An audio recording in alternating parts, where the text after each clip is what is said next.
heel fijn. Ik zet het niet als wel zes.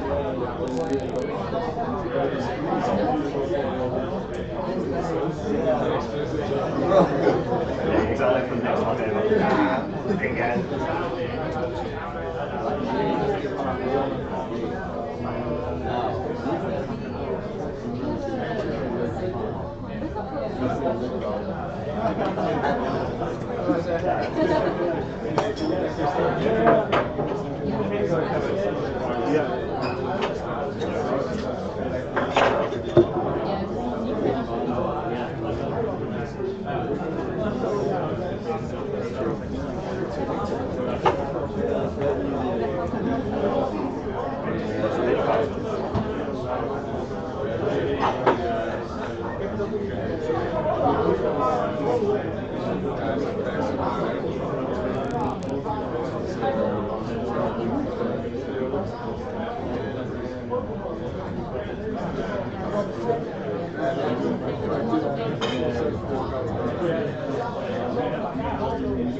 Ja, het is ja.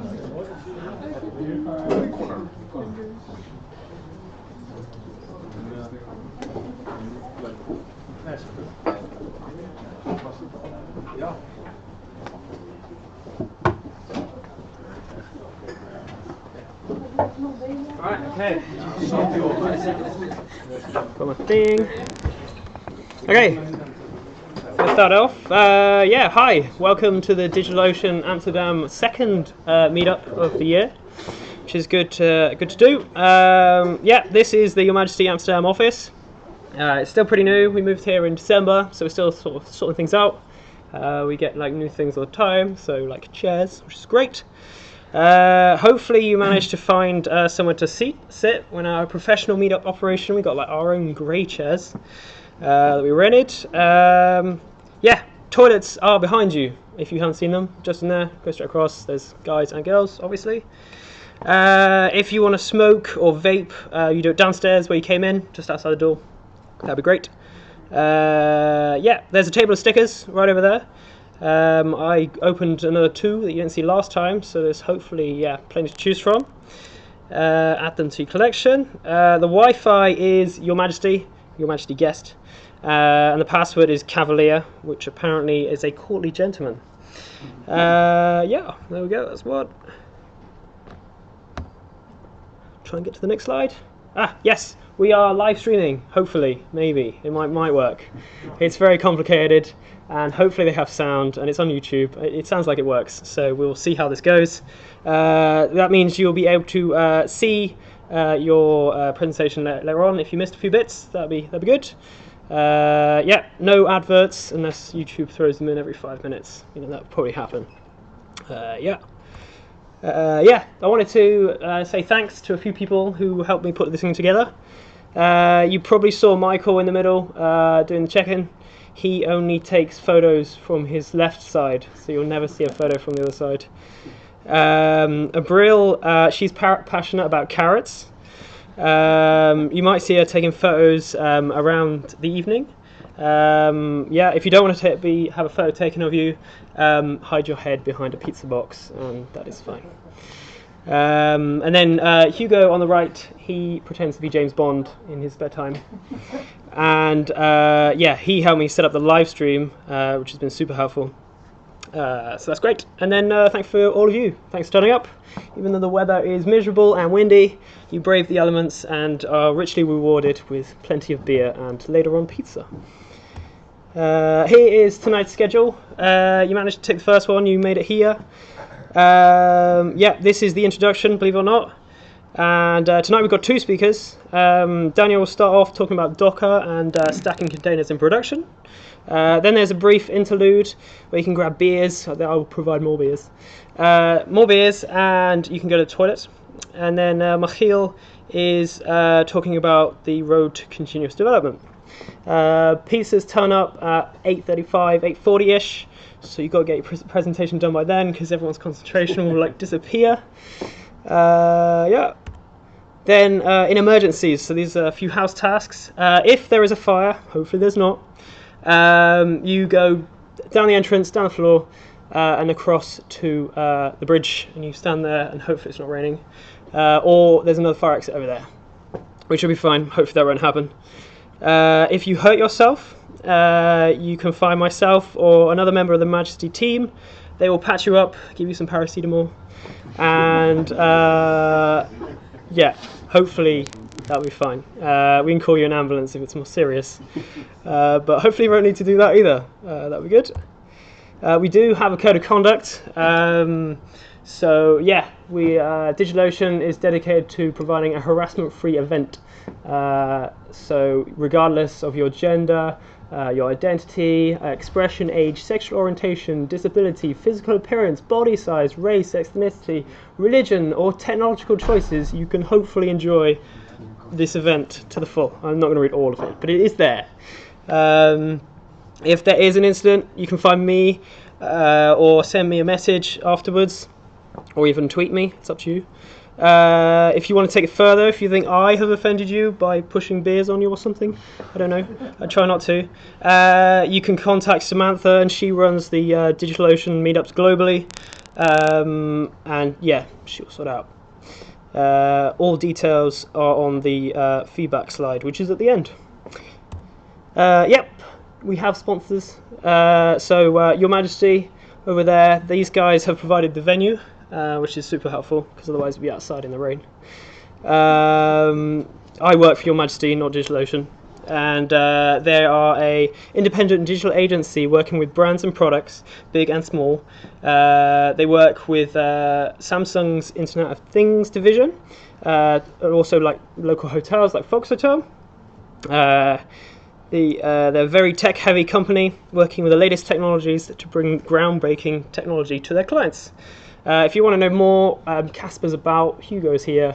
They will talk you through it. There's jobs going if you want one. And then DigitalOcean, these guys pay for the beers, the pizza, and the snacks, so they're very important to this meetup. They are an all solid-state drive hosting provider. They aim to make complicated infrastructure simple that developers like yourselves can deal upon. It makes it super simple, and new users can easily deploy a droplet on a cloud server in 55 seconds. Yeah, if you want to know more, go to DigitalOcean website. It's all there. Yeah, calendar. Next month we're going to get a rock start, hopefully. Yeah, we've got Bert talking about the DevOps disaster, 15 ways to fail at DevOps. And then Lucas is talking about running Linux desktop applications and containers. That's all over Rockstart. We've got a massive venue. Hopefully you can be there on the 22nd. I'll post lots of details in the meetup group. April is still a little bit to be confirmed. We've got Hugo. He's going to talk about Node.js and robots. Probably going to get another speaker in there. It probably is going to be here again. I'll keep you posted. Yeah, so that's that. And then there is me in sunglasses, my Twitter handle. And Samantha again. You can get hold of her on the Twitter or on the DigitalOcean email. And yeah, the hashtag is DOMeetup. And that is it. Does anybody have any questions they need to get off their chest? Nothing at all. That's great. Okay, first one up is Daniel. Yeah, thank you. There you go. Okay. Yeah. That. That's for you. Yep, thank you. Let's have my voice. You need this. Just give a little bit of power. Have enough? Oh wait, this is the old one. You need a new one. Yeah. A new one. Your live stream. Uh-oh. It's fine. Okay.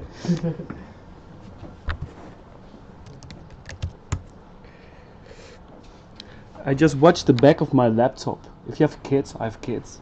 Your back of your laptop looks like this with all this grease and so Sorry about that. It's a little bit dirty. Anyways, let me just set up my presentation here. Here we go. So, thank you everybody joining this meetup. I left home this afternoon really early from Arnhem because we were all warned by the KNMI. Oh, it's gonna be, you know, code orange, but I end up in an hour in Amsterdam. So basically, I split myself in two parts. So on your left side, my right side, this here, I'm working on the platform and just managing the engineering team and you know, writing code and all that stuff. And on the other side, the left side, I'm thinking about how we can, you know, add new value to the platform and to the company. But also, I talk a lot to our customers, giving presentations just to understand how the container ecosystem is evolving in the last couple of years and where we want to move to with this company. So it's a little bit of like a mixture of engineering and marketing, sort of speak. So this is me. And so this is what we do at Cloud66. So when you work in the team or yourself, you probably have an idea of a service or a thing you want to add to your product. And you're developing some code. So you have your service, your code, and you want to deploy it somewhere. Somewhere in the cloud, and you have to, you know, spin up some servers and security, all that stuff, operation stuff. And for lots of people, that's quite complicated. And because what you want is from each to your steps, also known as the hero's journey. Every hero's story starts off with some sort of nobody living in an ordinary world.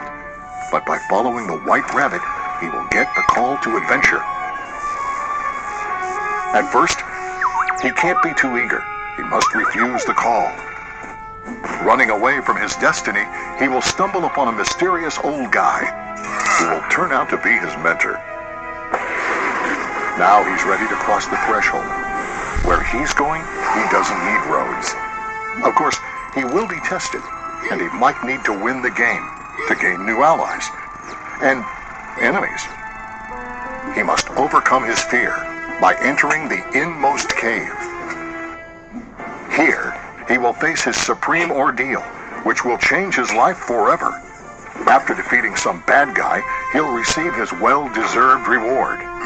And because he can, he will be flying the road back. But before realizing there's no place like home, our apprentice must resurrect as a new person. Eventually, our hero will return to where he started, but things will never be the same again. This is what we call the hero's journey.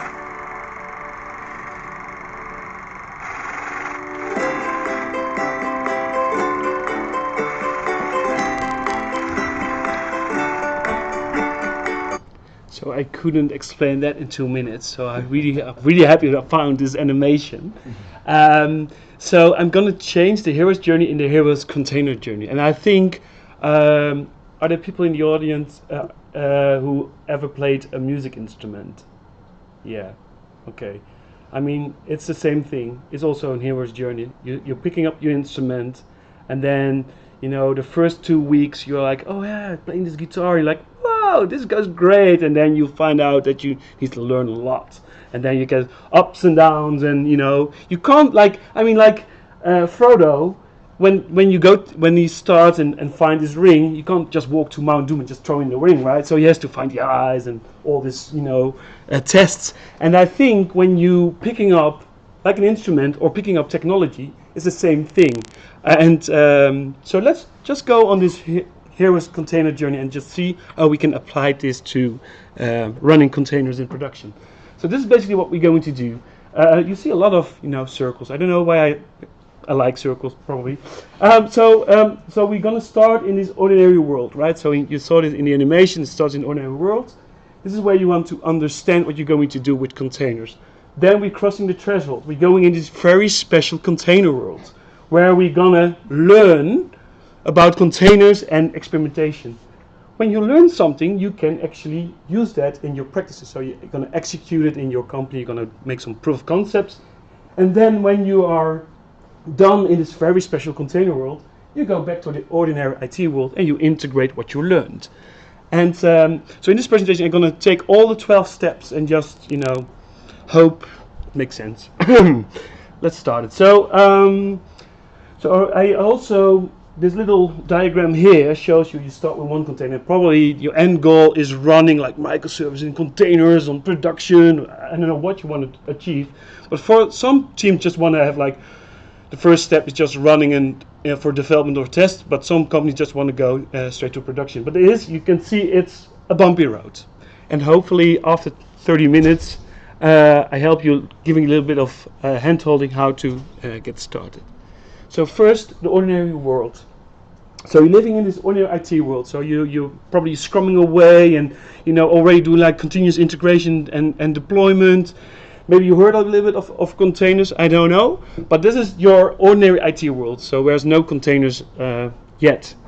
And then it's call to adventure. And call to adventure is mainly when you go to a meetup like this, or maybe your manager is calling you saying, "Hey Daniel, how you doing? Yeah, I went to this conference and they talk about Kubernetes and containers, and this is the shit. This is what we need, man. This is we can be agile and we need containers, all that stuff." So this is the call to adventure, and you're like, okay, this may be interesting, and you probably refusal of the call. This is the moment you think, well, containers, I don't know. We're already deploying this monolith application and it's just working fine. I'm just sitting here relaxed in my office. I don't need those containers. Fuck that. Can I say that? Is that code of conduct? Can you say that? No? Because I also have shit in my presentation. Yeah, you said it twice. Oh, okay. Just keep going. No, there's no sex. Okay. Refusal of the call. This is the moment where you okay, like. I mean, I'm a developer, and when I went to the university, we always have like discussions about technology, and like, no, this is not what we need, and you're like, no, because I'm really happy with my assembly code, I don't need C or something like that. So you have all this conversation every time in IT companies. So it's refusal of the call, and then that moment you're probably meeting the mentor. In this case, I'm a little bit of a mentor. I'm not the grey old guy yet. I'm old, but not like the guy with doing magic. But meeting the mentor is mostly a moment in your company. Somebody shows you, maybe look at how easy it is to use containers, or you go to a conference and somebody saying, okay, this is really great, and then you start thinking, oh, maybe this is something we want to start with. And so let's zoom in a little bit of meeting the mentor. So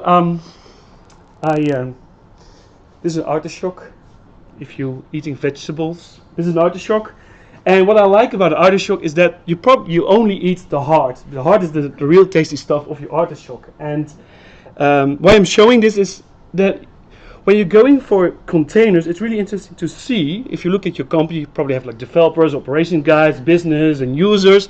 Everybody has some heart. So what drives us? And so I came up with this artichoke model. It's not that I researched it. It's just an artichoke model. So we have the developer, and the developer has lots of things, right? So as a developer, you have like this nice IDE, your tooling, all that stuff.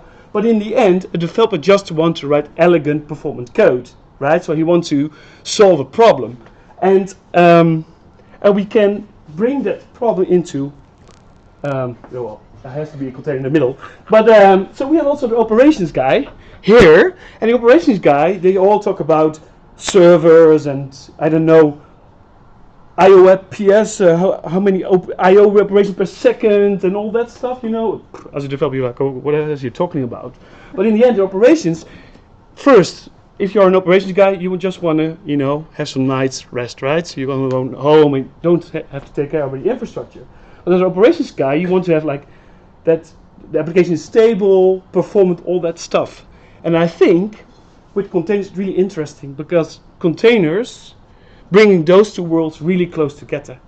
And also from a business point of view, I mean, a business guy is always talking about return of investment and all that stuff, but in the end, you just want to add value to the company. They want to be agile. They want to be control on that microservice or that service you want to change quickly.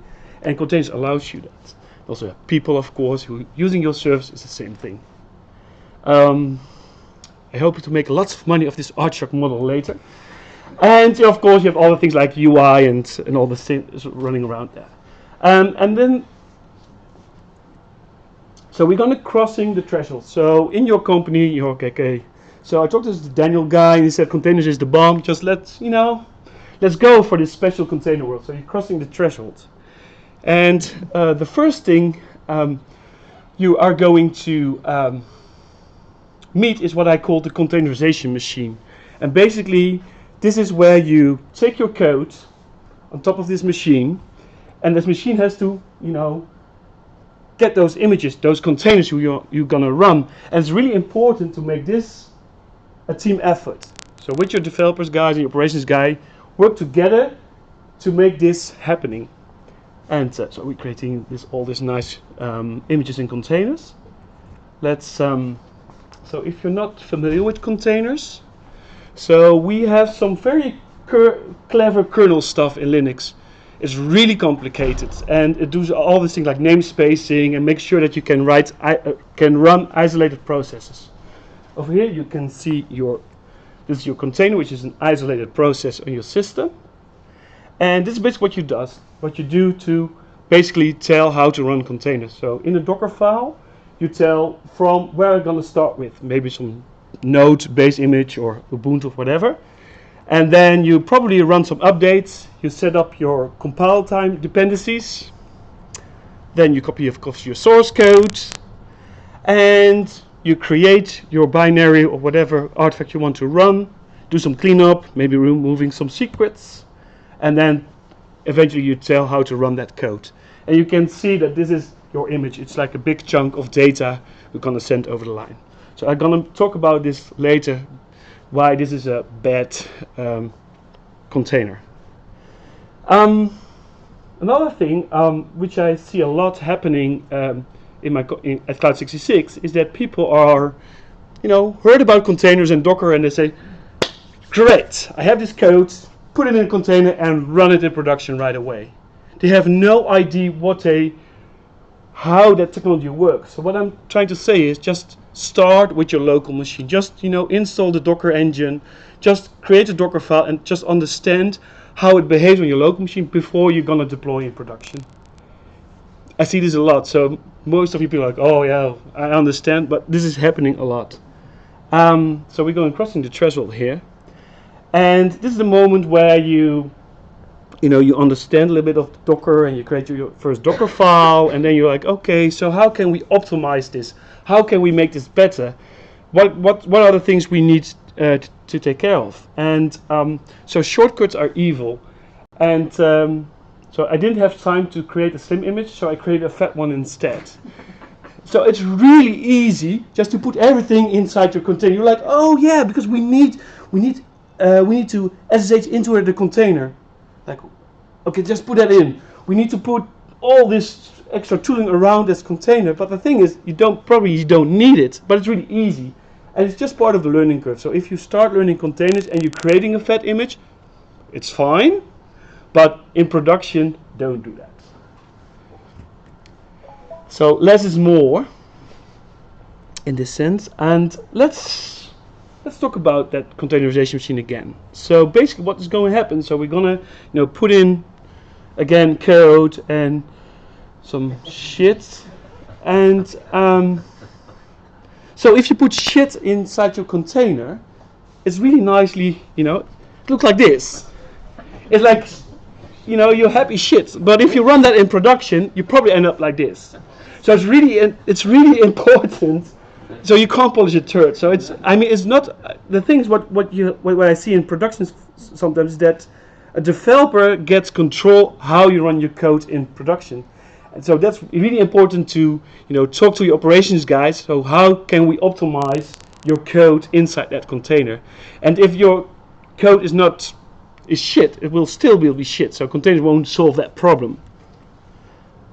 So let's. So with the approach, this is where you go to the big ordeal. This is the moment where you try, maybe, Dockerize your monolith application. Maybe you go straight to microservices if you are really brave. And so I create these kisses to get it right. So this is like a handle for you guys, how to get your images right. So on the left side, when I talk about containers, you see this big fat image, right? So you have like lots of layers and all that stuff. And what you want to do is you want to go for slim, secure, speedy, stable, and set. With slim, I mean don't put things in your container you don't need in production. You don't need all the tools running your service in production, for instance. Just remove them. Secure. Make sure that that's a red thing there. Make sure that you remove your secrets. You can remove a layer in Docker, but it's still there. If a hacker can pull your image, they can access your secrets. So be careful what you put inside your container. Also speedy. So make sure when you create a container, you also do some load balance, some load tests. Understand how your container behaves in production. So you can put something in a container and run it on your production machine, but you need to know if there's load on your container, how much memory it's gonna use, how much CPU does it need. So that you understand the behavior of your container and also stable. The thing is, a common mistake is when you're creating Docker files, you're probably using a base image. There's this command called from and then the base image, and then you have the tag. And if you use the tag latest, you're in big trouble in production. Because the thing is, when you are building that image, or maybe your continuous integration system is building an image, and latest means it pulls the latest image from a public source. If somebody tampers with that image, you got a problem. Also, if I have like a latest tag image and I just send it to my coworkers, I just start it, and at that moment that base image changed, probably the whole behavior of your container changes. So make sure that things are stable. And with set, I mean, if you're running things on your local machine, you can easily, mount to your host system, do some crazy stuff with Docker Compose if you know that tool. But in production, you probably don't have it. So it's really interesting to see that still. I was advocating like 2 years ago, you need to have the same image on your local machine and in development and testing. But that doesn't make sense in the end, because things on your development machine are probably different. Because in a development machine, you probably want to change your code, see it change directly, and in production, you just want to have like a chunk you just want to deploy. So let's go to the ordeal. So this is the big test, and so now what? So understand Docker, and you want to start deploying something, and let's see how people are using Docker at this moment on our platform. I just can speak I only have like data points of our customers. But let's see how they are using containers. This is a data set from a half year ago, so it's a little bit changed, but still shows you. So 60% is doing monolith containerization, just taking the monolith application, like a Rails application or Node application, just put it in one container, just run it on different servers. This is 60% still. But I think it's still that's why I put it on this chart. It's still part of the learning curve, because not everybody has the luxury just to start with a greenfield project and using microservices. And then you see only like about 30% is doing API first approach, where they split the front end and the API and maybe some workers, like 3 or 4 different containers running on their production system. And 7% is splitting the monolith, so you can see that they adding more services every month. They're going to split up the monolith. And about 3% is doing microservice, where we all talk about cloud native and microservice. That's about 3%. So if you're not really there yet, you're fine. You're still in the front here. And so you get the reward. So you understand how to run those things in production. And basically, you know what you gonna need to run those things in production, because you did some lots of tests. And this is probably what you want. So it's a little bit of put some blood here, but. So you have your service, but only running your container, you're not there yet, because you need things like security, you need things like data management, lifecycle, orchestration, discovery, monitoring, scaling, scheduling. It's all the things you also need to think about if you run containers in production. And so my presentation is not going to into detail of all those steps, but if you want to discuss this during pizza, I'm available to discuss what you need to run all those things. Let's go a little bit further. So we have the road back, and this is what I call headspace. What I try to say with this picture is that so this container ecosystem is changing a lot. So the last half year, it's all Kubernetes. And now you can see that people are looking at, so Docker was the dominant container runtime at this moment, but you can see that Rocket is picking up. Intel is coming with clear containers, so you can see that all these companies are going to, trying to get something in this container space. And sometimes this makes you a little bit dizzy, where you can think, okay, so should we go for Kubernetes or going for a container as a service platform, or doing ourselves, or going, so there's a lot of things you have to make some choices there. So choose wisely. Sometimes it's good to just start with a small setup instead of going for the big elephant. And it depends on how your workload looks like. But it's also part of the journey just to find out how we want to deploy those things in production. And then we're going back. So you're coming back to, so we did the journey in this very special container world, and now you're going back in this ordinary IT world where you can say, I know what we're going to do with containers. We're going to change the whole company right away. This is the moment where you're gonna help the others, trying to make the transformation from an ordinary IT world into this container world, which basically becoming another ordinary IT world again. And so this is what I talked about, the hero's container journey. So it's a journey.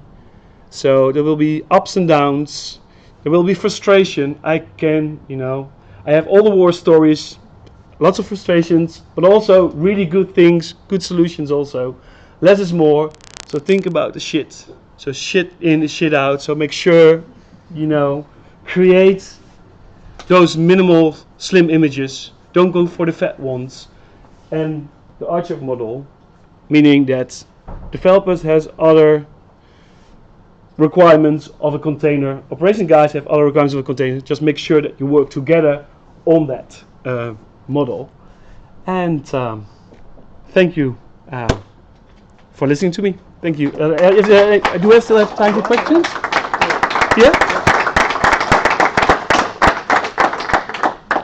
Are there any questions? Okay. Can you always use containers? Can you? Are situations that you say, no, don't use them? Well, one thing is running databases in containers. That's still, I'm a little bit opinionated about that topic, but I think containers are great for stateless services, but for databases it's quite hard, because containers can move around your cluster. Where does your data go? There's some solutions there, but it's still early days. So that's my take, and it's gonna change. There's a lot of things in the ecosystem to solve that problem, but so we're trying to solve the problem too, and it's a hard problem, because it's not only running the database in the container, but also how do you do like backups and restores of the data when things crashes, how make sure that the data is still intact, all that stuff. So that one is a field which is not suitable right now, and maybe there's some databases who are more comfortable running in containers, but if you go for all things like MySQL and all that stuff, there's lots of writes and operation, all that stuff, so you have to be careful running databases in containers. And yeah. Other questions? Yes. You said making containers a little bit slim. Yeah. What, for instance, if I get a container from you, how do I know what's inside? Yeah. Can you repeat the question? Yeah, so repeat the question. So the question is, when you create an image, a slim one or a fat one, how can you see what's inside?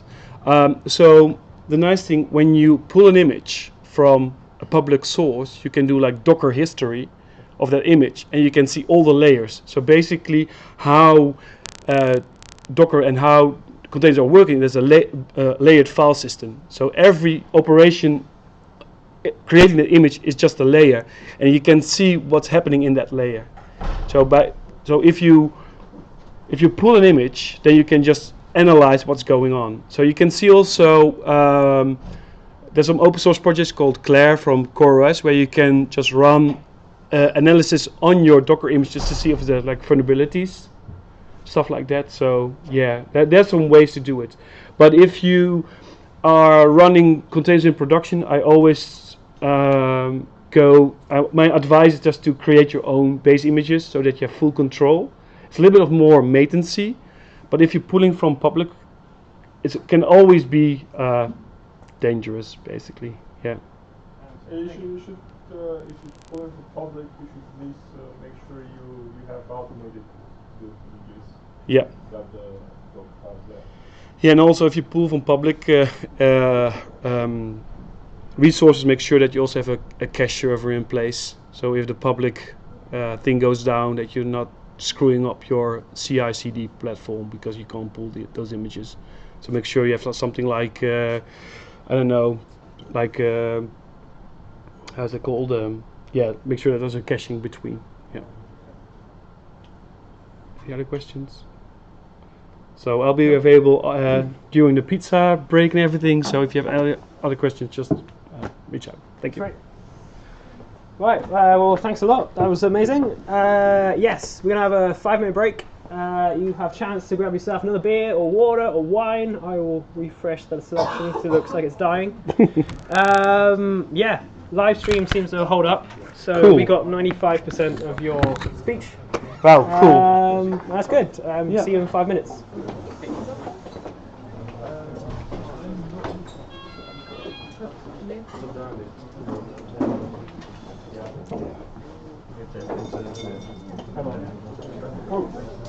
Oh, yeah.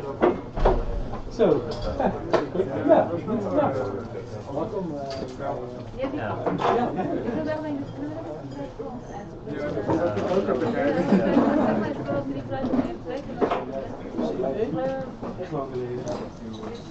Right.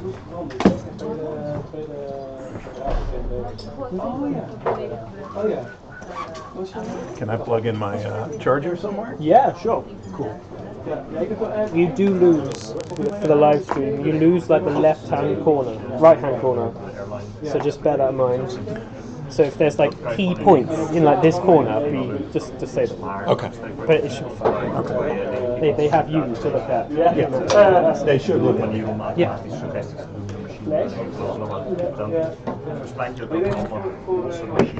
It's just Okay. You don't have to look into it. Just so it captures it. Right.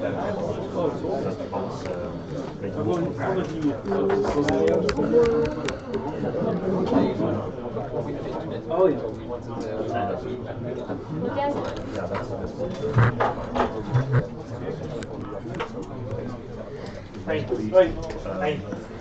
Daniël, Do you have a power brick somewhere? Yeah, we'll plug it in under here somewhere. How much tape we've got? Should be just about long enough. Hopefully. Sweet.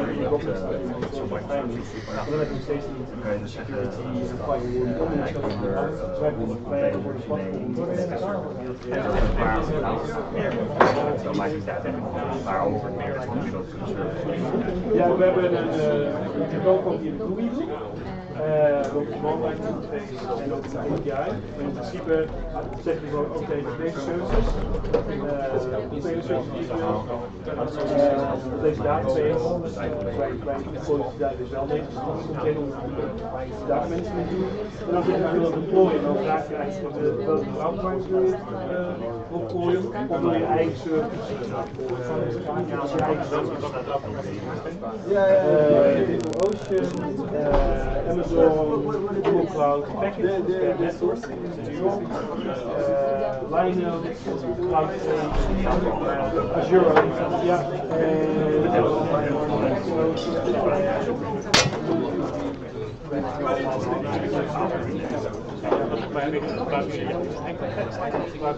Nou, we gebruiken eigenlijk gewoon onze eigen technologie, onze eigen deploys. Dat was deels op Amazon en deels op uiteindelijk hebben we ook een systeem. Zoals we Git repo hebben, is ook een bepaalde dienst. Gedeeld veel zelf mee te regelen. Ik ben eigenlijk al die operaties weg. Eigenlijk ook een server. Ja, dus mijn grote server bestaat eigenlijk wekelijk van één server. En dan trouwens een server. En ik denk dat ik bij meer die zo managen. Dus merken dat ja, en dus je zet eigenlijk gewoon nu iets dergelijks bij. En dan zorg dat het airbags of gaan rijden. Dat ik het gewoon dus als dan ik maar tegenstelling voor je team is, dan heb je het leven. Ja, dat is best een beetje. Dan ben je gewoon instructie en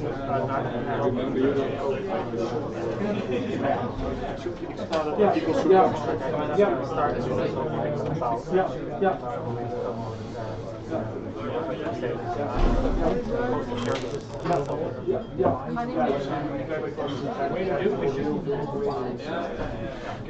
Ik weet ook niet of je shirt komt alles aan mee.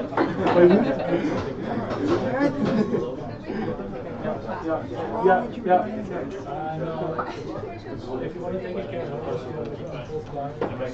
Zijn er nog meer interessante doeker? Ja, iedereen over een beneden staat. Nee, ja, ik denk dat net iets wat ik wil je hebt alle video's gezet via logo en dus je wil daar wel een laag in hebben. Dat is ook niet voor jou.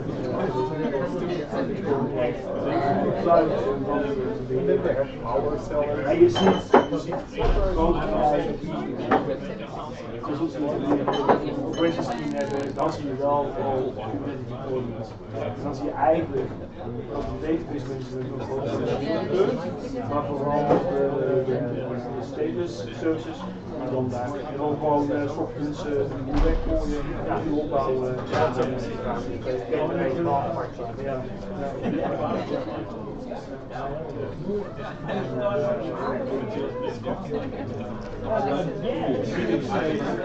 Zoveel kanten.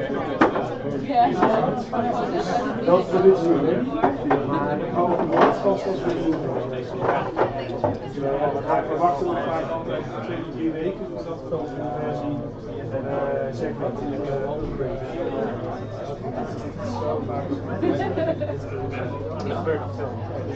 Heel veel.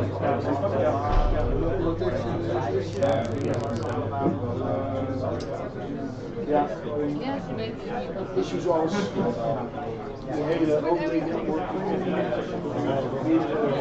service hebben die door de document met elkaar publiceren. En de buiten dus niet voor. Dat samen met dokken, dat was ook niet in sync. En dan kan het uit iedereen de werking wat ik dan gewoon komen juist niet met dat soort shit willen dealen. Dus ik ga soms, ja, dus ik kom mensen niet terug. En soms ook weet je wat je nog en dan een beeldsysteem, die is klaar, die pushen naar een repository. Soms hangen jullie daar gewoon onbekend af.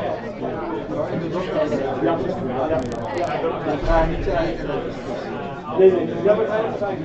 Nee, we hebben ook fijn als mensen hun eigen source code brengen, dan wilden wij dat. Dan zul je dat van de eigen private street van eigen code. Ja, maar daartussen gebeurt het nog. En voor dit Okay, we're going to start.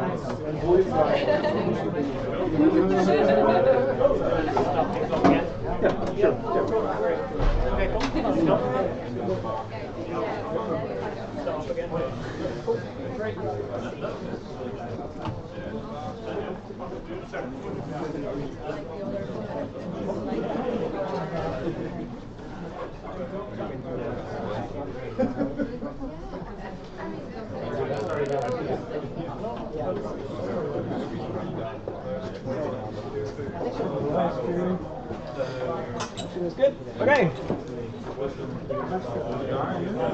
Right, we're gonna get things started again. Everyone looks like they've wined and dined, which is great. Next up, we've got Michiel talking about the road to continuous development. So yeah, give a round of applause, and that'd be great. Good luck. All right, good evening. Thanks all for coming. Tonight I'll be talking, well, also about continuous development, but mostly about continuous deployment, which is all the rage right now. A little disclaimer, for those of you that don't know PHP, don't be scared. There will be a little bit of PHP in this presentation. My presentation will take about 40 minutes. The project I'll be talking about took a little over a year, so I'll be compressing just slightly. So.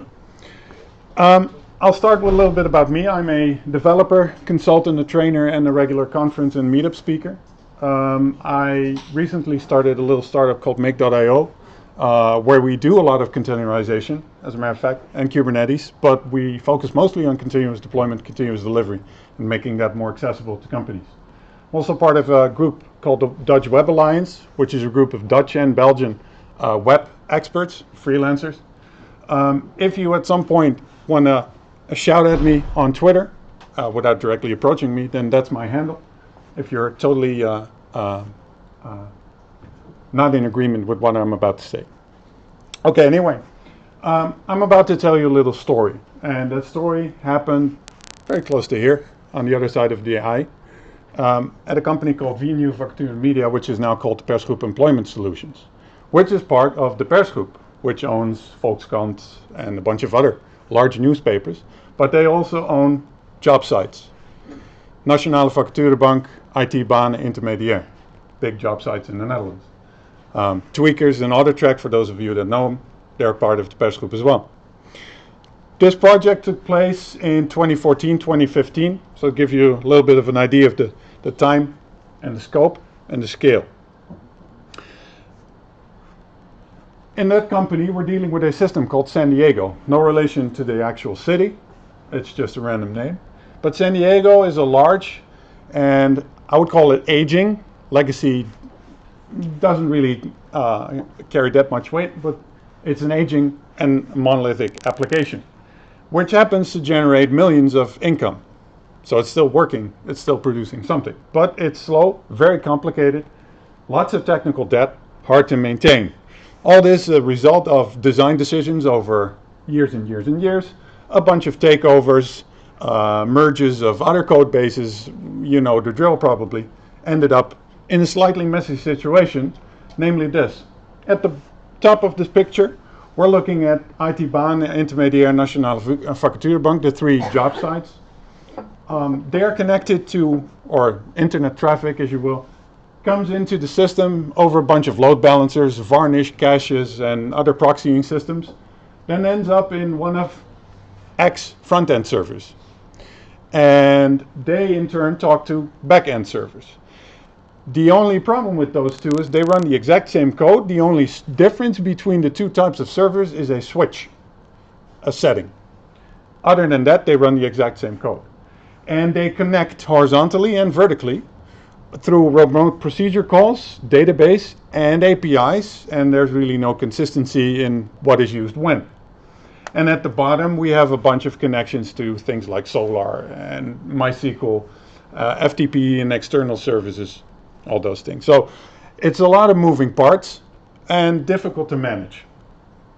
Now, what also happens with San Diego is that San Diego is manually released on an infrequent schedule, usually every 4 to 5 weeks, and the system then goes offline for X number of hours over the weekend, which is a problem when it comes to job sites, because a job site has two groups of customers essentially. One group is the recruiters and the companies that place jobs, and they pay money, right, to place jobs on that site. The other group, some would consider it the more important group, are the people that are actually looking for a job or for a better job. Typically, the recruiters look at the site from 9 to 5 on weekdays, and the people looking for new jobs do that at night and on the weekend. So if you take the site down in the weekend, you hurt the people looking for a better job. So this happened pretty regularly, and after each release, there would be a bunch of firefighting in the week after, right? Big releases, manual, lots of work. The tests on the system, very fragile. Schrodinger's tests, would they be called? They failed randomly and nobody knew why. So it didn't really add any value. The team that was working on San Diego had low velocity. There were frequent outages, frequent issues, not only after releases, but during the course of the weeks as well. And this led to a very frustrated team, which had limited confidence in modifying San Diego. And that also meant, coupled with the low velocity, that new features took a long time to be delivered to business, which in turn led to more animosity from the business and more animosity from developers to the business, and that's a never-ending cycle. So to get out of this endless loop, if you will, there were a few goals stated by upper management. The number of issues needed to be reduced. Goal number 1. Cycle time needs to be reduced as well. And by cycle time, we essentially mean the time it takes for an idea to reach the customer. And in the case of San Diego, regular development, that could take upwards of 2 or 3 months, which is unacceptable given that you're dealing with competition, which is moving far faster than that. Third goal, increase the productivity of the team and therefore the company as a whole. And the fourth, which arguably is the most important one, increase the motivation of the team, right? Keep people on board, let them have more fun in their work, let them be more productive in their work. Now, with all these goals and the issues that I stated before, you can ask yourself a couple of questions. And the big questions that were asked was, do we refactor or do we rebuild? Refactoring was tried initially and very enthusiastically, I might add, but in 3 to 4 months, the team netted 2.5% code coverage, which is a lot given that they started from 0. So in terms of percentages, we're going fast, but in terms of absolute numbers, we're not going anywhere anytime soon. So that was a straight refactor was out of the question. A commercial off-the-shelf product was considered briefly. And a commercial off-the-shelf product, that means you basically buy a job site from somewhere else, from a vendor, right? And then you can probably modify a logo and a few colors here and there, but it's a commercial off-the-shelf product. And this company exists because of their job sites. So they cannot innovate on a commercial product. So they need to be their own product, right? So commercial off-the-shelf product, out of the question as well. And then a rebuild, or as some would call it, a cut-over rewrite, which is essentially building an entire new system side by side, which mirrors or mimics the existing system, and then when it's reached feature parity, the same level of features or functionality as the other system, we flip the switch. Problem with that is, A, flipping the switch always goes wrong, and B, you end up building the exact same system, so also the exact same bugs that you already had. And this is a system which grew over the time of 10 to 15 years, so bugs literally became features, and you rewrite them as well. And also some of the features, you don't know why they were built the way they were built, right? Some of the decisions gets lost, the people that made the decisions are long gone, paper stuck in the drawer somewhere. So we need a different approach. And that different approach, that's where this story really starts off. The approach is that we do everything as APIs, eat your own dog food. So if we offer an API to an external service that wants to push a job to us, for example, we use that API internally as well. Otherwise, that API will never be as good as it could be, right? It will always be a second-rate citizen. We also consider services in this system. Not necessarily microservices, but organized around domain objects. And the domain objects here would be something like a job or a job seeker or a company, things like that. And we can ask the job service, give me all the jobs in this and this location, or matching these and these criteria, right? And we migrate individual pages. This is a website, so it's all about pages. We migrate individual pages from the old system to the new system. And this is a bunch of name dropping of tools and systems that we use. Now, when I say migrate individual pages, how would we go about doing that? Something called the strangler pattern, which was coined by Martin Fowler a bunch of years ago. And it's actually akin to a type of tree or a plant that exists on this planet. And it sounds very morbid, but this plant actually grows on another plant and envelops it and basically uses that plant as its life source, as its food, until it envelops the other plant or the other tree completely, constricts it, and the host dies. That's nature. And if you apply it to technology, to a monolithic application, you would start with the monolithic application on the left, connects to some sort of database, and that's the starting situation. We then add some service, doesn't matter small or big, probably small because we start out. It has its own data storage, and we add a proxy between the end user, between the internet and our systems. The proxy decides where the traffic ends up. Initially, if you don't have the service yet, it can proxy directly into the monolith, and it will essentially be transparent, right? Nothing will change. But we apply some functionality, or we develop some functionality in that service, and then at that point the proxy starts moving that traffic into that service. And we build more services and more services with their own storage and interconnections, etc., until all of the functionality that we need is now part of X amount of services. And the monolithic application isn't actually doing anything anymore, right? At which point we can terminate it and throw it in the bin. This is the strangler pattern on a monolithic application. Now the proxy could look a little like this. This is example code in Apache for some URL. If we're on a certain IP range, and that could be, for example, our internal network, we route all the traffic to our new service.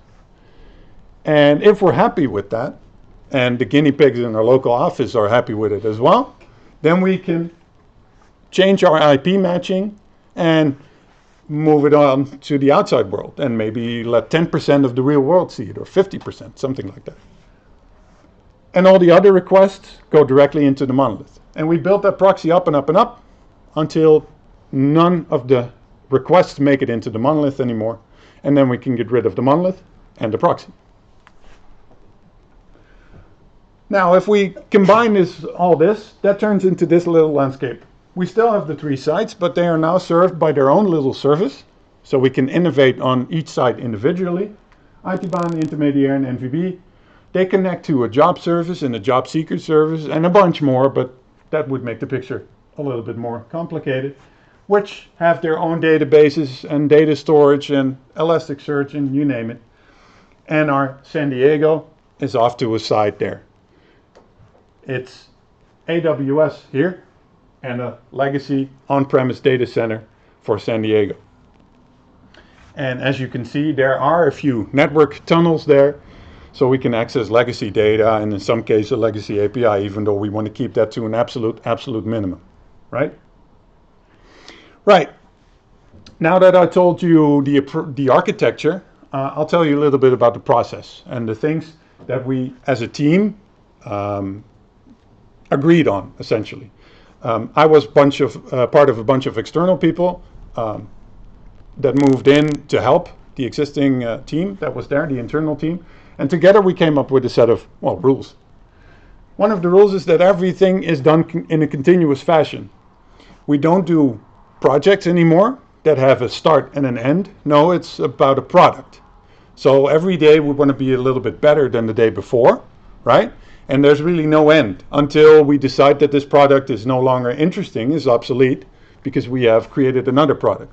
But it's not a project. There's no start, well, there is a start, but there's definitely no finish. Everything is continuous, and this will come back during this talk for a few times. This talk is called The Road to Continuous Deployment. Now, what is CD? You probably heard it a few times. You probably heard the term continuous delivery as well. And what are the distinctions between the two? And I'll show you my interpretation, which hopefully is the right one. And if not, then you can look up another talk somewhere. We start first with something called continuous integration, which is an older term. It's been around for a few years. And continuous integration basically says that whenever a developer checks in some code on the left, so pushes it to GitHub or whatever, some service, some tool, some machine, whatever, checks that code out and starts doing a few things. It builds it and it tests it. Now, building is for interpreted languages such as Ruby or PHP. Building is definitely not compiling, but it could be, minifying CSS or JavaScript or, I don't know, copying things together, making a package, something like that. But testing, that's very important as well. At the end of all this, the end of the continuous integration cycle, we are left with an artifact, whatever that artifact is. It may be a Docker image, it may be something else. It may, if you're used to Java, it may be a jar or war. If you're used to .NET, maybe a DLL or something else.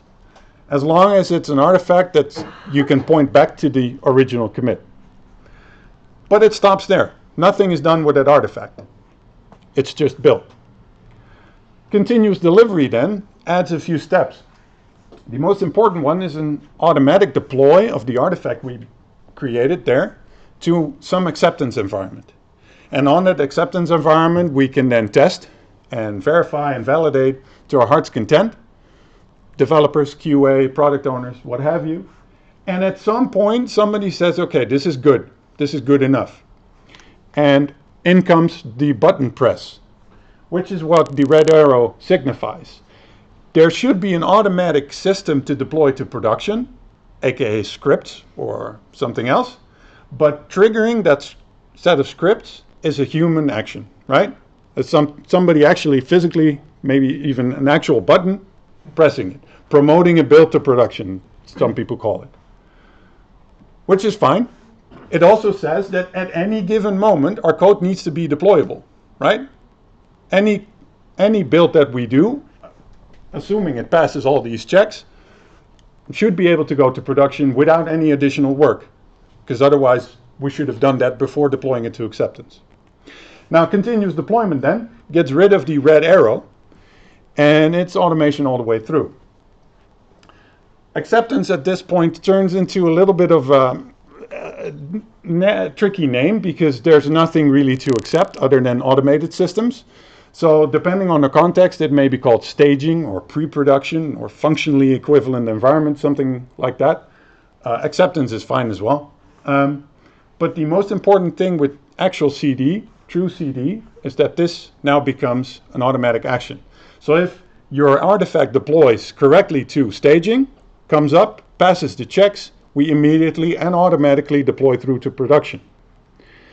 My personal metric here is that this entire loop takes no more than 15 to 20 minutes from the actual push, the first push, until the very last vestiges of the last production deploy are gone and we're complete.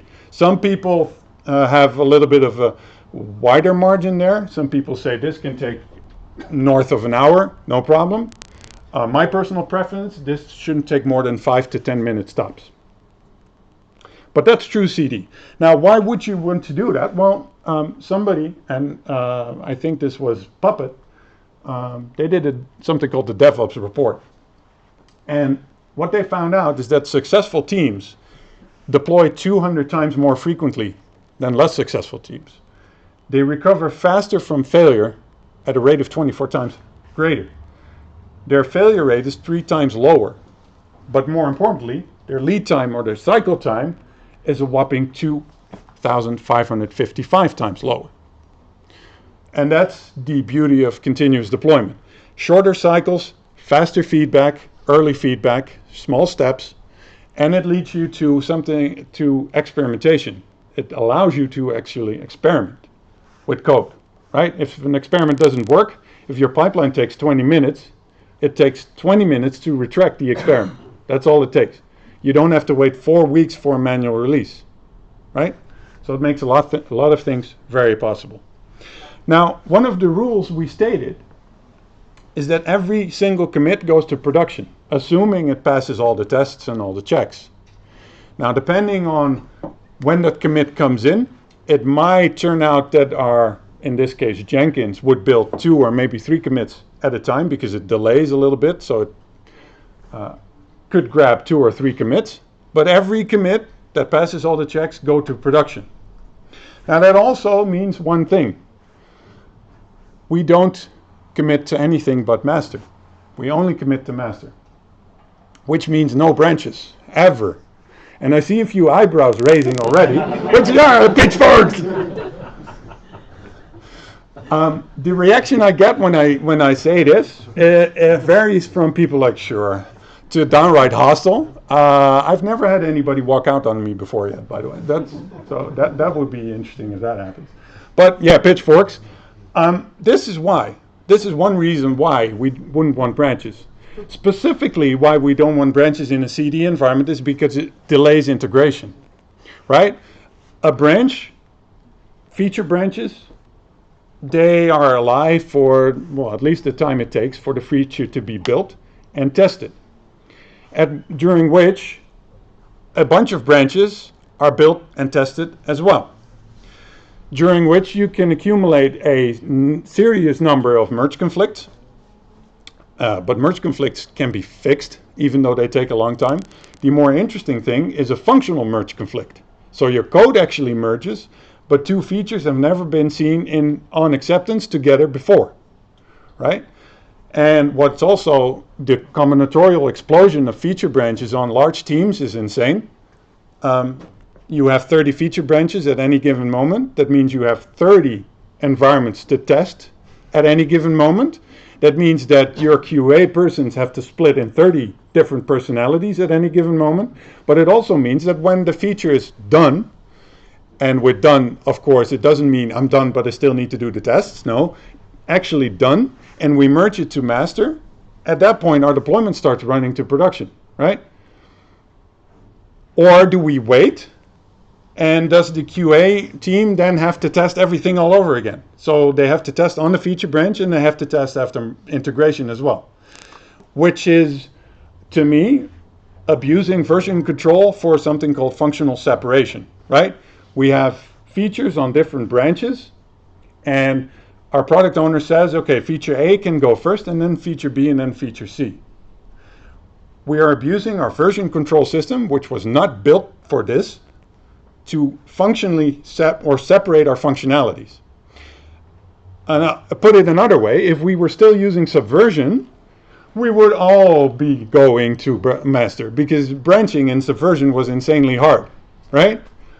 Git makes it so insanely easy that we branch as a model. Even Git Flow is an actual development model that advocates using branches. I don't, as it might appear.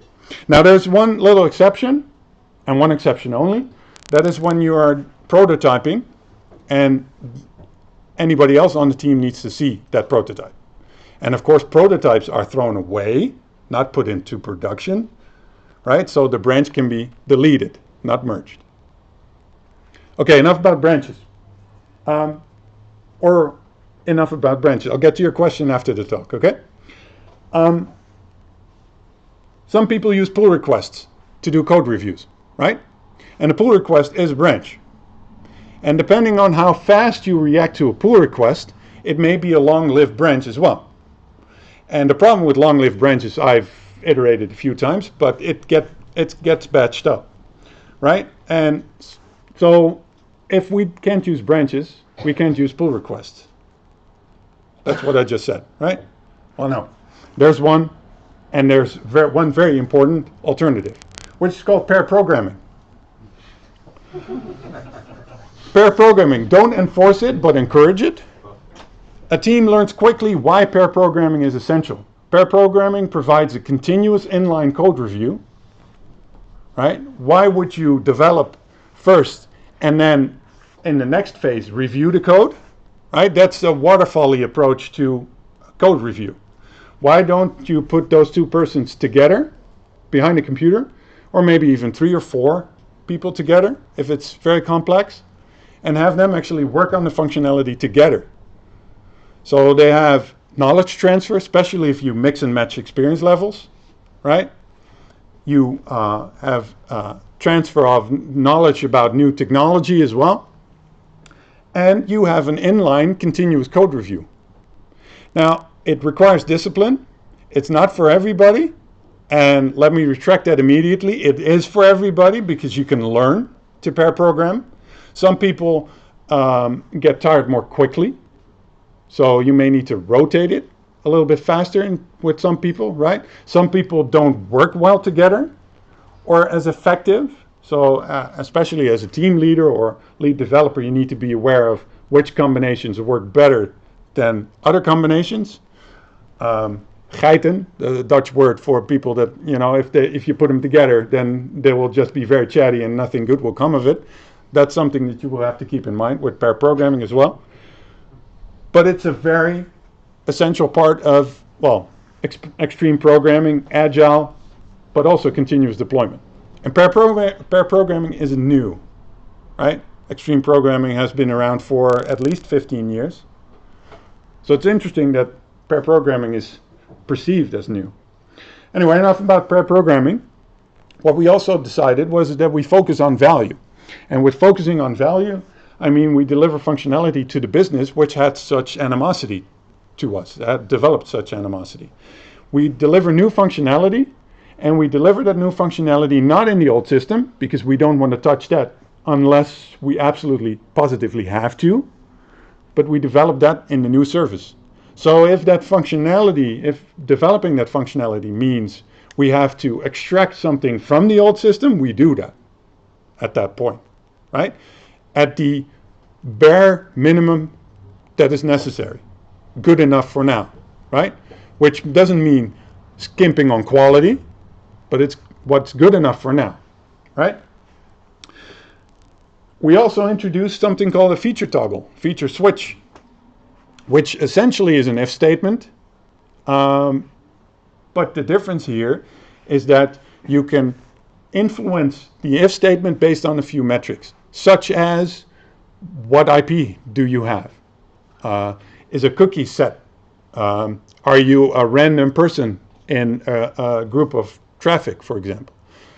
And the feature toggle allows us to not only A/B test, so we have an old version of a page on the left and a new version of a page on the right, and based on how we detect or how we set that feature toggle, we can show people the old version or the new version, right?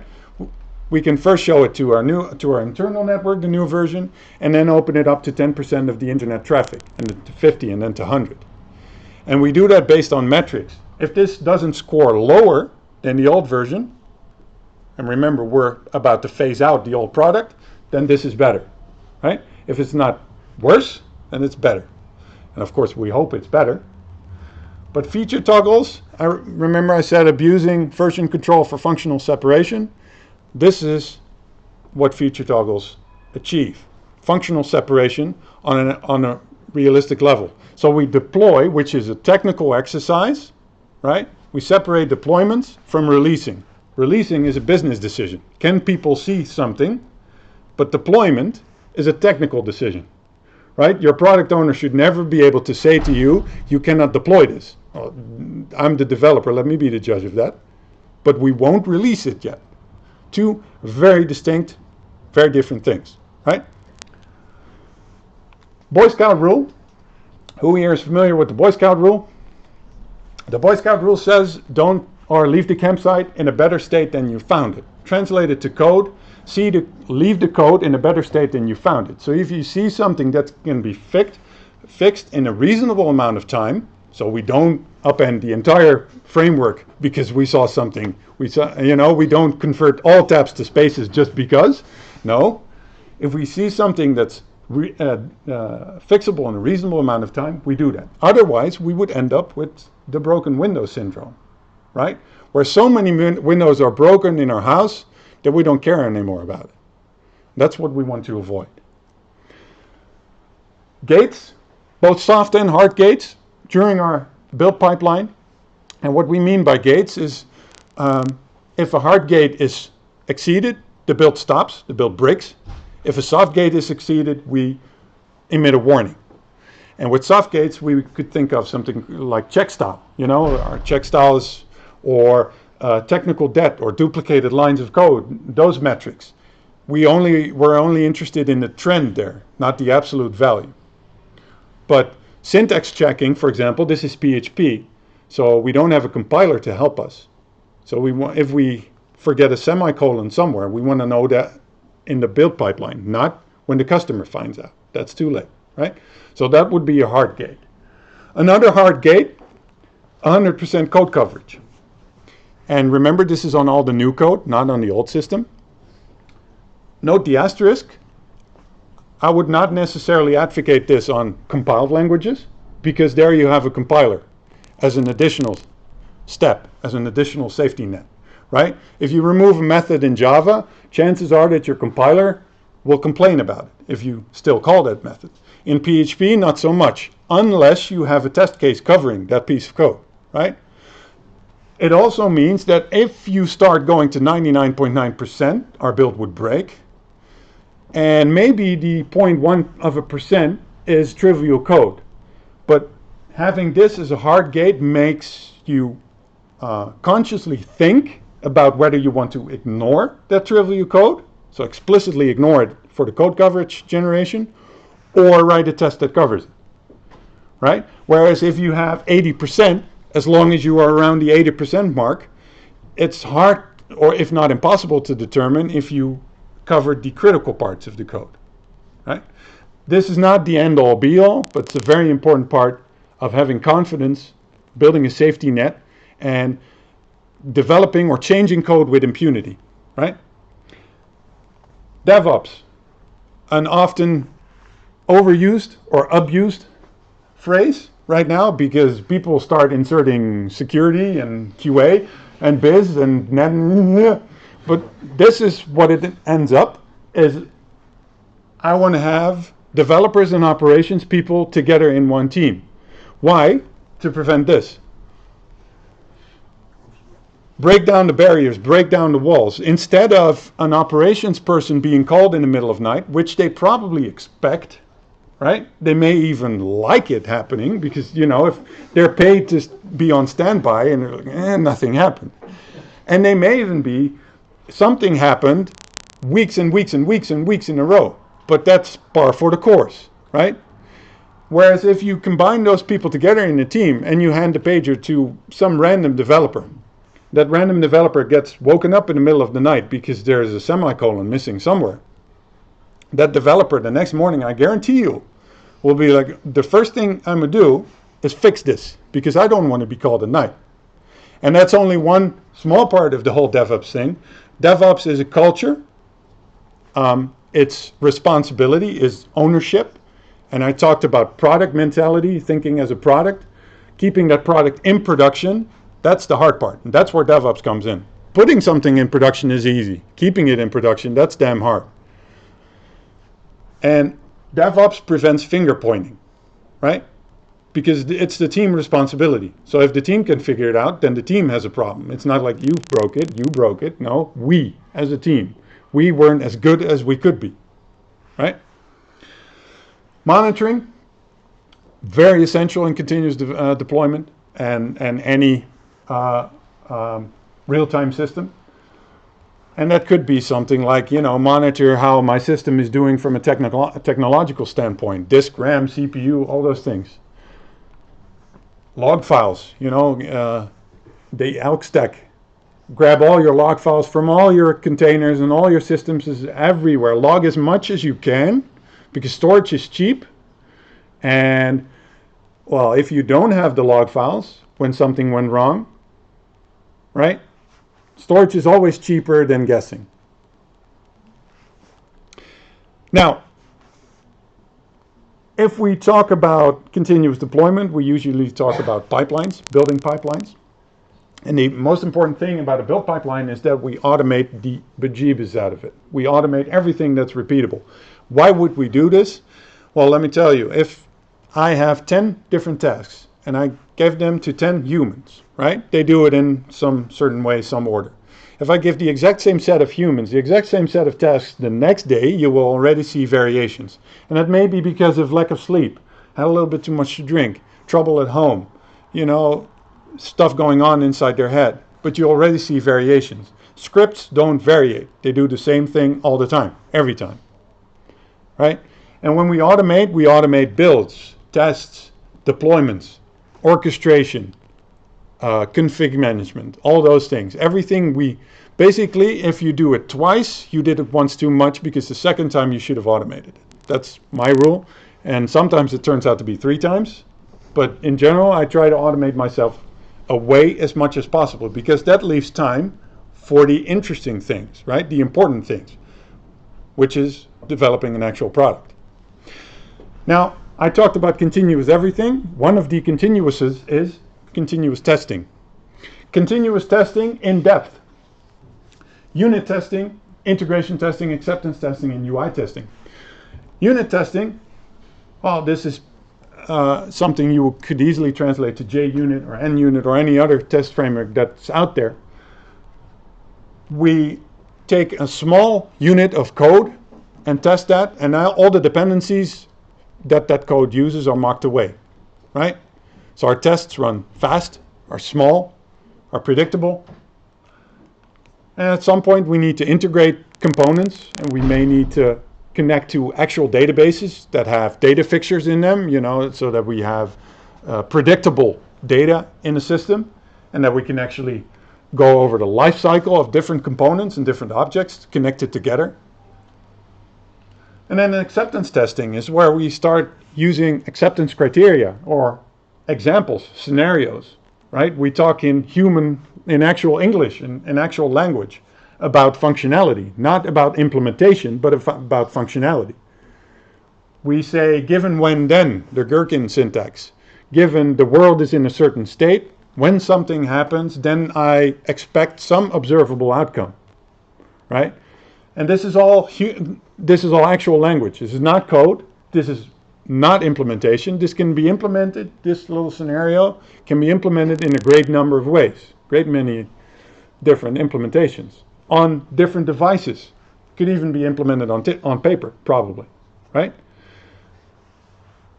And then UI tests. UI tests using Selenium, Protractor, all those things. Probably the problem there is that stability and speed can be an issue. Now, we have, or most teams have, at least one QA running around. And they will be like, Michiel, if we do everything automated, what's my role going to be?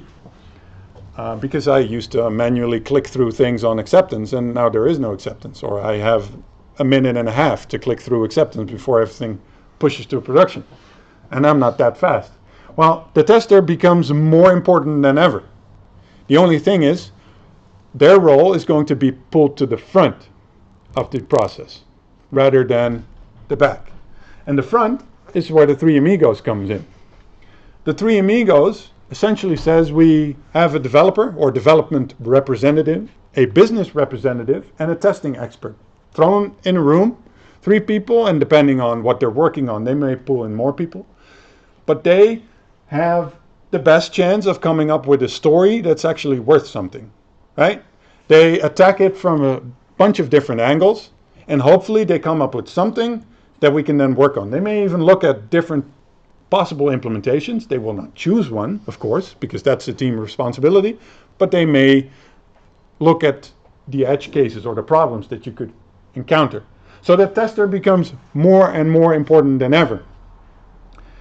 Now, combining all those things leads to something called the test pyramid, where at the bottom we have the fastest and the cheapest tests, which are generally unit tests. We have the most of them. Then our integration tests are probably a little slower. They may connect to an actual database. They wire components together. So we have a few less of them. Acceptance tests. Am I running late? No. Acceptance tests, slower, and so fewer. Same for UI tests and for smoke tests. Smoke tests actually test something that's deployed and whether it's working as you expected. So speed goes down, or speed goes up actually as you go down, and cost goes up as you go up. And then there's exploratory testing and monitoring. The exploratory testing is a QA role who tries to look at the critical paths of your code in production while it's in production. So it's not a gate, but it's an actual check, or an extra check, I should say. Same as monitoring. No test is 100% watertight. No test pyramid is 100% watertight. And some things you will only discover through your monitoring, right? Increased error rates on a certain time of day after X load, something like that. That's hard to catch in a test, especially if you don't know about it beforehand. That's something that your monitoring should alert you to, right? So combining all those things, you could end up with a pipeline as code situation, which is, this is Jenkins, but drone.io has something similar, and there are other tools that do something like this. We divide the pipeline in a series of stages, which are sequential. One of the stages fails, the next stages don't execute, and the build is red. We build and we test, we build a Docker image, we deploy it to staging, and we deploy it to production. Deployment then is, in this case, this is one version, one possible way of doing it. There are a number of ways. This is called the rolling update. Some people may know canary releasing or blue-green deployments, but this is a rolling update. Our rolling update pulled an image from our internal registry, started a new container, waited for it to come up, or actually advertise it on some port which we predefined, and then we ran a health check to see whether it all comes up successfully, whether it reports the way it should be. If that all is successful, we then added that new container to the load balancer, which in this case was an HA proxy. At that point, it starts receiving traffic, and we can remove one of the old containers from the previous version, the previous generation, from the load balancer, and then we stop that. We repeat this process until all the old containers of the previous version are gone. If something were to happen here, which probably happens on the first container that we deploy, we stop everything. And nothing actually happens because all the old containers are still in the load balancer, still receiving traffic, right? So there's no need to roll back in this case. There's only a pipeline that broke. That pipeline in Jenkins looks a little bit like this. We have our timing. We see that all the stages are green, and if one stage were to break, it will color red, and all the subsequent stages would not be executed.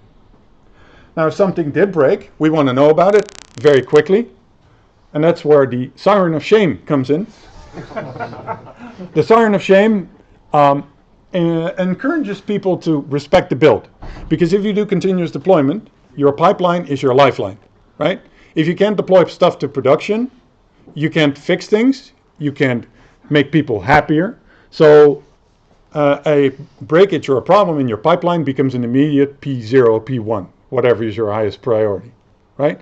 That's a so, and the people that broke, quote unquote, the pipeline, we don't want to blame, but usually they know themselves that it broke. They start fixing it, and if they can't figure it out, they pull in the rest of the team, right? Because it's an immediate blocker. It's an impediment to the team at that point. So now that we hear all this, it's time to close off with some results. Let's start with the good things first. The total build time per service from pushing a commit to GitHub to the last container in production being replaced, under 10 minutes. 50 plus deployments per day over all the services.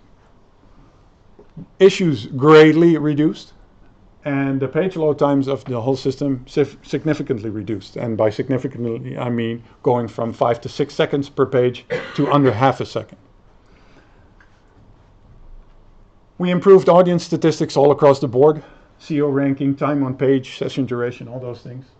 The team got to experiment with new technology, new stacks. And they increased their confidence, their velocity, but most importantly, their fun factor by a fair amount. Now, there were a few lessons to be learned as well.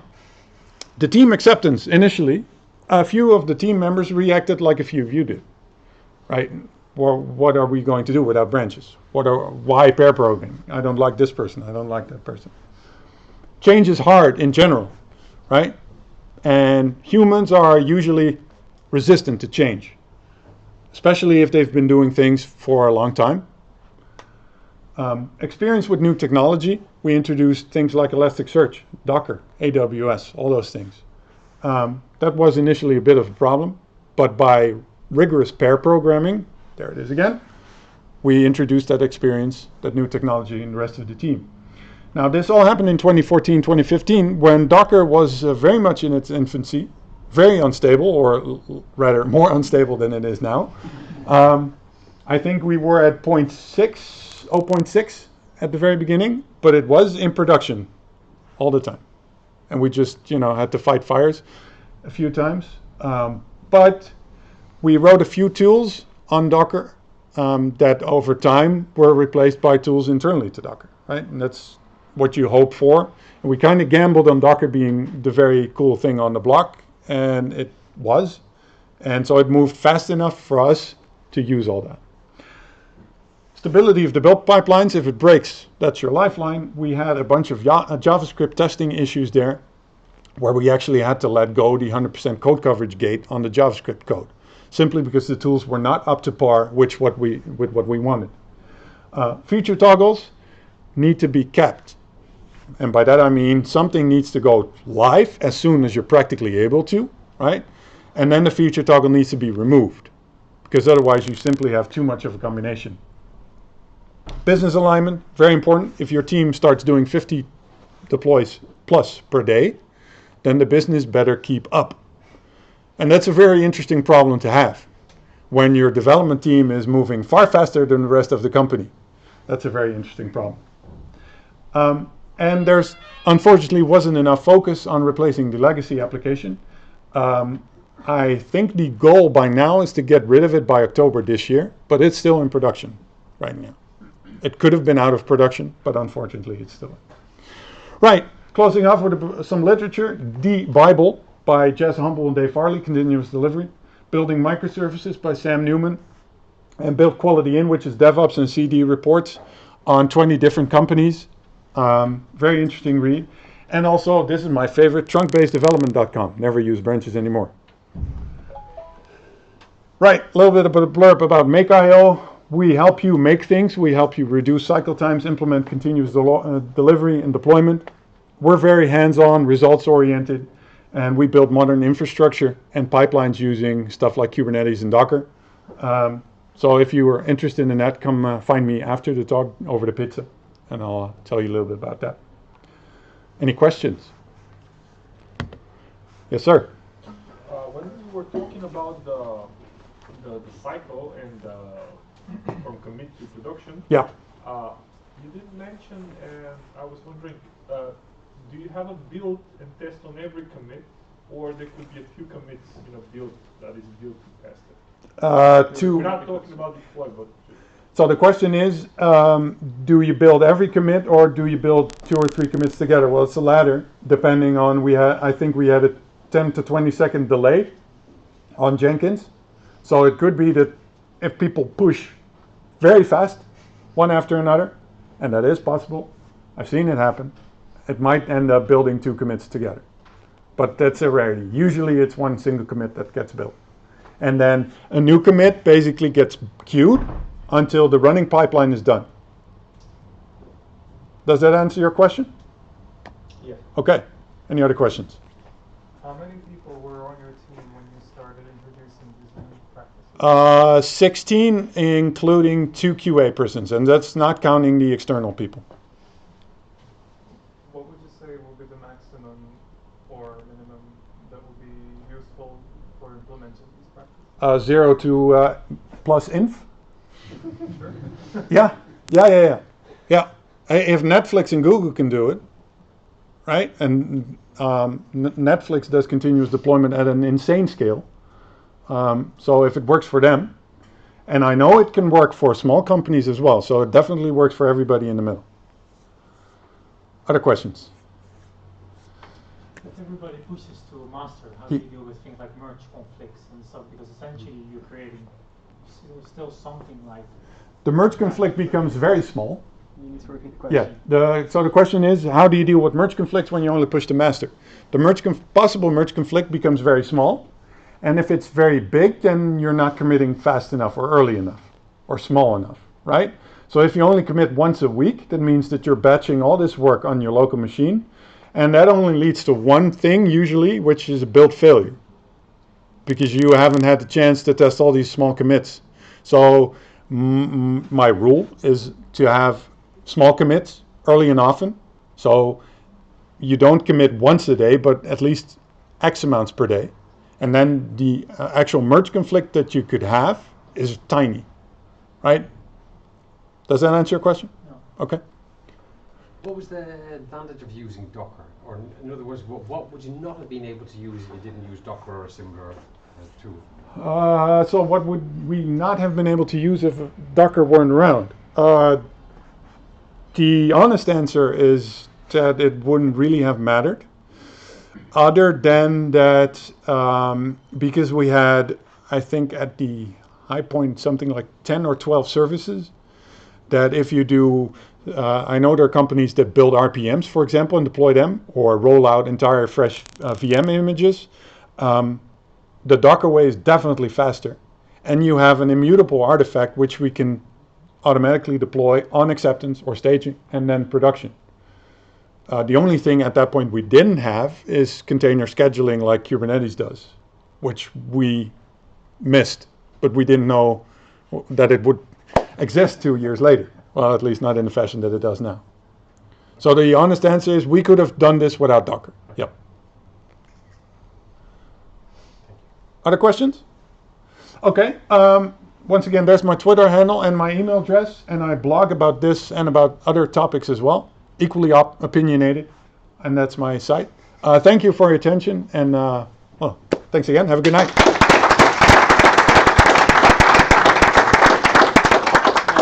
Thanks for doing the talk. That's great. Thank you. Thank you for Daniel earlier. He's somewhere. You hanging around for pizzas? Yes. That's great. You can all ask questions like during pizzas. Pizzas should be here in the next like 3 minutes, hopefully. Ooh. So that's great timing on your part. If you've been inspired by our talks, there is a voucher that you can use with your DigitalOcean account, not Amazon Web Service. It's DO Amsterdam 15, and that'll give you $15 worth of credit on your DigitalOcean account. It may not work if you've already had a coupon on there, but give it a go anyway. You never know. Yeah, as I say, pizza's here in a few minutes. I will top up the beers. Apparently you don't like Bavaria. I will know this. But we have, Go figure. We have different kinds. So that's good. We're always looking for feedback. Last month you said you couldn't see the screen, so we bought a projector and a projector screen. So hopefully you can see it now. We live streamed it, so you should be able to catch it later. Yeah, I won't buy Bavaria again. Yeah, hopefully there's enough pizza for everyone. Thank you so much for coming.